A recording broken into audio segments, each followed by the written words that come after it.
مرزا اسد اللہ خان غالب کا شمار اردو کے اولین شعراء میں ہوتا ہے۔ غالب اپنے زمانے کے استاد کامل تھے۔ آپ کو اردو کا پہلا فلسفی شاعر بھی کہا جاتا ہے۔ غزل: ہر ایک بات پہ کہتے ہو تم کہ تو کیا ہے، تم ہی کہو کہ یہ انداز گفتگو کیا ہے۔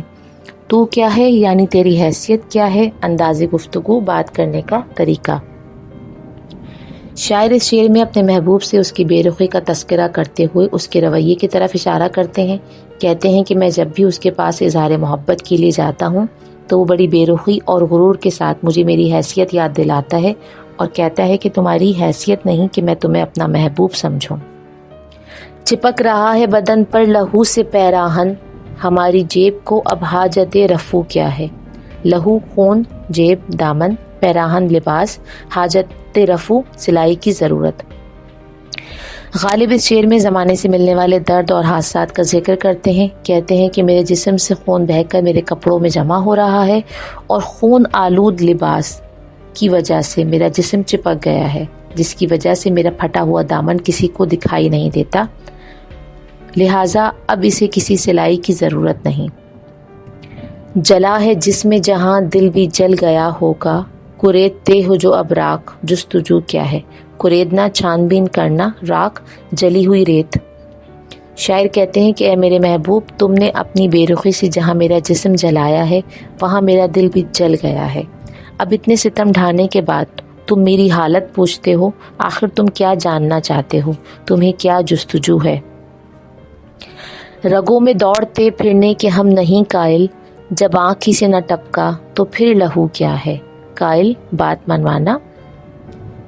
شاعر اس شعر میں کہتے ہیں کہ ماں باپ کا خون اولاد کی رگوں میں دوڑتا ہے، مگر جب اولاد میں والدین کے لیے شرم و حیا باقی نہ رہے تو پھر ایسے خون کے ایک ہونے کا کیا فائدہ۔ شاعر کہتے ہیں کہ والدین کا خون یا نسبت ہی صرف ماں باپ سے نہیں ہوتی، بلکہ ماں باپ کی تربیت، خصوصیات اور ذاتی کمالات بھی اولاد میں موجود ہونے چاہیے۔ اگر تربیت اچھی نہ ہو تو ایک خون ہونے کا کوئی فائدہ نہیں۔ رہی نہ طاقت گفتار، اور اگر ہو بھی تو کس امید پہ کہیے کہ آرزو کیا ہے۔ طاقت گفتار، بات کرنے کی ہمت، آرزو، تمنا اور خواہش۔ شاعر اس شعر میں اپنے محبوب کے رویے کا اظہار کرتے ہیں۔ کہتے ہیں کہ اب مجھ میں اپنے محبوب سے اظہار محبت کی ہمت باقی نہیں ہے، کیونکہ محبوب کے رویے سے ظاہر ہو گیا ہے کہ اس کا رد عمل کیا ہوگا، تو پھر میں کس امید پر بتاؤں اسے کہ میری کیا خواہش ہے۔ ہوا ہے شہ کا مصاحب پھرے ہے اتراتا، وگرنہ شہر میں غالب کی آبرو کیا ہے۔ شہ بادشاہ، وگرنہ ورنہ، مصاحب دوست ساتھی، آبرو عزت قدر و منزلت۔